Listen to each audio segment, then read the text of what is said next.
গরমের দিনে আমরা প্রায় ক্লান্ত হয়ে যাই, শরীর শুকিয়ে যায় আর শরীরে পানির অভাব দেখা দেয়।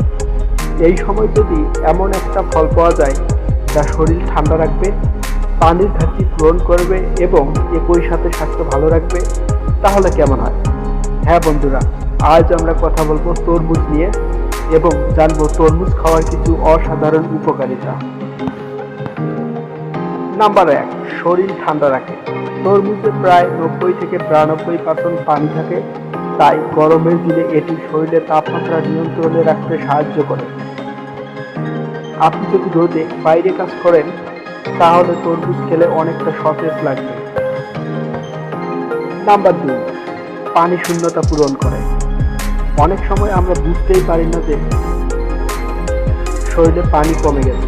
তরমুজ খেলে সেই পানি ঘাটতি দ্রুত পূরণ হয়, বিশেষ করে যারা কম পানি পান করেন তাদের জন্য এটি খুব উপকারী। নাম্বার 3, হজম শক্তি উন্নত করে। তরমুজে পানি ও অল্প পরিমাণ ফাইবার থাকে, যা খাবার সহজে হজম করতে সাহায্য করে, কোষ্ঠকাঠিন্য কমাতেও সহায়ক। নাম্বার 4, হৃদযন্ত্র সুস্থ রাখে।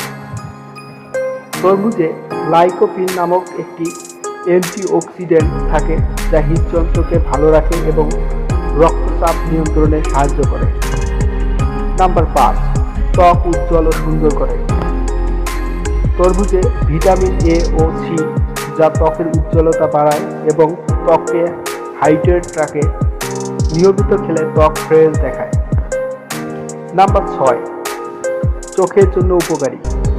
ভিটামিন এ চোখের দৃষ্টিশক্তি ভালো রাখতে সাহায্য করে।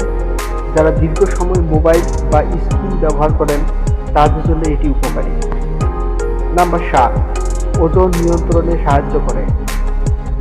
তরমুজে ক্যালোরি কম কিন্তু পানি বেশি, তাই এটি খেলে পেট ভরা লাগে কিন্তু ওজন বাড়ে না। যারা ওজন কমাতে চান তাদের জন্য ভালো অপশন। নাম্বার 8, পেশির ব্যথা কমায়।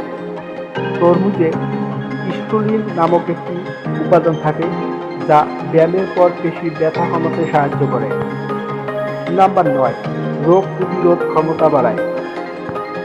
ভিটামিন সি শরীরের রোগ প্রতিরোধ ক্ষমতা বাড়াতে সাহায্য করে, ফলে ঠান্ডা, কাশি বা ছোটোখাটো অসুখ কম হয়। নাম্বার 10, কিডনি ভালো রাখে। তরমুজ শরীর থেকে টনিক বের করতে সাহায্য করে এবং কিডনির কার্যক্ষমতা ঠিক রাখতে সহায়তা করে। তাই বন্ধুরা, গরমের এই সময় প্রতিদিন খাবারের তালিকায় তরমুজ রাখুন এবং সুস্থ থাকুন। ভিডিওটি যদি আপনার ভালো লাগে তাহলে অবশ্যই লাইক, শেয়ার এবং ফলো করতে ভুলবেন না। অনুগ্রহপূর্বক চ্যানেলটিকে সাবস্ক্রাইব করুন। ধন্যবাদ সাথে থাকার জন্য। আল্লাহ হাফেজ।